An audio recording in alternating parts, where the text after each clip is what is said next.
Hi friends, అందరికీ నమస్కారం. Welcome to Mantena Realty. ఈరోజు టాపిక్ ఏంటి అంటే అబౌట్ ఎల్ఆర్ఎస్. సో గడిచిన 2-3 రోజుల కిందట తెలంగాణ గవర్నమెంట్ ఆల్రెడీ ఎల్ఆర్ఎస్కి సంబంధించి ఒక ఆర్టికల్ని రిలీజ్ చేసింది. సో ఎల్ఆర్ఎస్ ఏదైతే ఉందో దీనికి లైన్ క్లియర్, దీనికి గ్రీన్ సిగ్నల్ ఇచ్చాము అని చెప్పేసి ఆ ఆర్టికల్లో రావడం జరిగింది. మేబీ మీరు అందరూ చూసే ఉంటారు.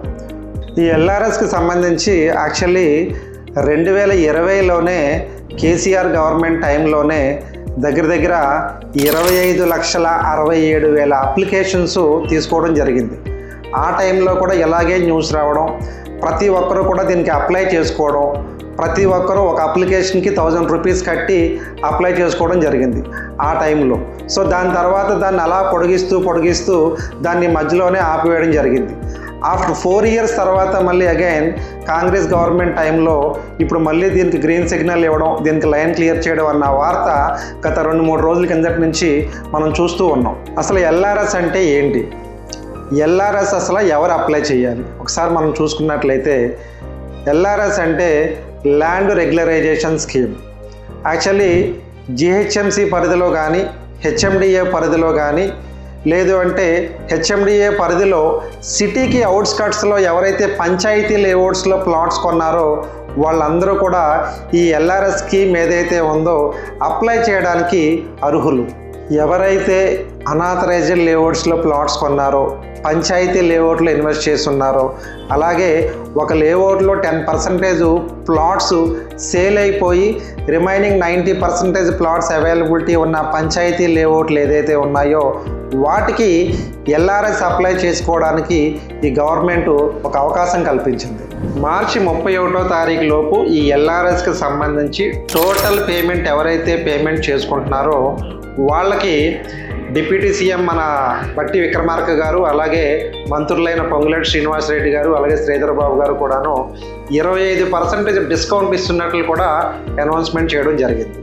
అయితే సబ్ రిజిస్టర్ ఆఫీస్ వద్దే ఈ ఎల్ఆర్ఎస్కి సంబంధించి పేమెంట్ ఏదైతే ఉందో అక్కడే కట్టి రిజిస్ట్రేషన్ చేసుకోవచ్చు అని చెప్పడం జరిగింది. బట్ దీని మీద ఇంకా ఫుల్ క్లారిటీ రావాల్సి ఉంది. ఎందుకు అని చెప్తున్నానంటే, అసలు ఈ ఎల్ఆర్ఎస్కి సంబంధించి స్క్వేర్ యార్డ్కి ఎంత అమౌంట్ కట్టాలి, ప్రీవియస్ లేఅవుట్లన్నీ మనం చెక్ చేసుకున్నట్లయితే కొన్ని లేఅవుట్లో 20 ఫీట్ రోడ్లే ఉన్నాయి, కొన్ని లేఅవుట్లో 30 ఫీట్ రోడ్లు ఉన్నాయి. ఇవన్నీ చెక్ చేసుకున్నట్లయితే అసలు స్క్వేర్ యార్డ్కి రిజిస్ట్రేషన్ అమౌంట్ ఎంత పడుతుంది, 20 ఫీట్ రోడ్లు ఉన్న లేఅవుట్లు క్యాలిక్యులేట్ చేసుకుంటే వాళ్ళకి ఎంత పర్సంటేజ్ ఏదైతే ఉందో తీయాలన్న దాని మీద ఇంకా ఫుల్ క్లారిటీ రావాల్సి ఉంది. ఇంతకుముందు ఎల్ఆర్ఎస్కి అప్లై చేసిన లిస్ట్ ఒక్కసారి మనం చూసుకున్నట్లయితే 2020లోనే దగ్గర 25,67,000 అప్లికేషన్స్ ఎల్ఆర్ఎస్కి అప్లై చేయడం జరిగింది. ఇందులో ఇండివిజువల్ ప్లాట్స్ ఏదైతే ఉన్నాయో, ఓన్లీ ఇండివిజువల్ ప్లాట్స్ ఏదైతే ఉన్నాయో దానికి 25,53,000 అప్లికేషన్లు ఇండివిజువల్ ప్లాట్లకే రావడం జరిగింది. రిమైనింగ్ 13,000 అప్లికేషన్లు ఏదైతే ఉన్నాయో లేఅవుట్స్కి రావడం జరిగింది. ఈ ఎల్ఆర్ఎస్ అన్నది ఎలా అప్లై చేసుకోవాలి అసలు? ఎందుకు అంటే ఎల్ఆర్ఎస్ గురించి గవర్నమెంట్ 25% రిజిస్ట్రేషన్ అమౌంట్ తగ్గించింది అనగానే చాలామంది ఆన్ టైం ఆ అమౌంట్ కట్టి రిజిస్ట్రేషన్ చేసుకోవాలని ప్రతి ఒక్కరికి ఉంటుంది. బట్ దీన్ని ఎలా అప్లై చేసుకోవాలి అన్నది చాలామందికి తెలియని విషయం. సో మనం ఒక్కసారి చూసుకున్నట్లయితే హెచ్ఎండిఏ వెబ్సైట్ ఏదైతే ఉందో ఆ వెబ్సైట్లో ఎల్ఆర్ఎస్కి అప్లికేషన్ అనేది మనం పెట్టుకోవచ్చు.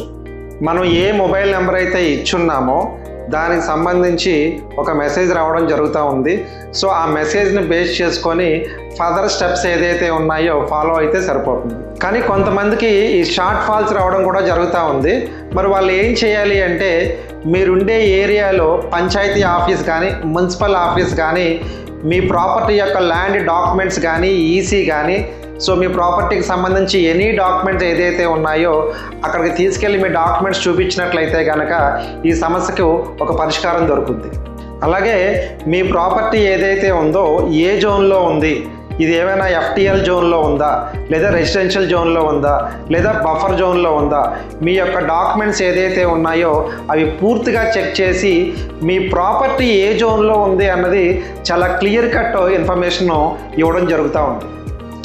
ఎందుకు అంటే హైడ్రా వచ్చిన తర్వాత చాలామందికి చాలా అనుమానాలు ఉన్నాయి.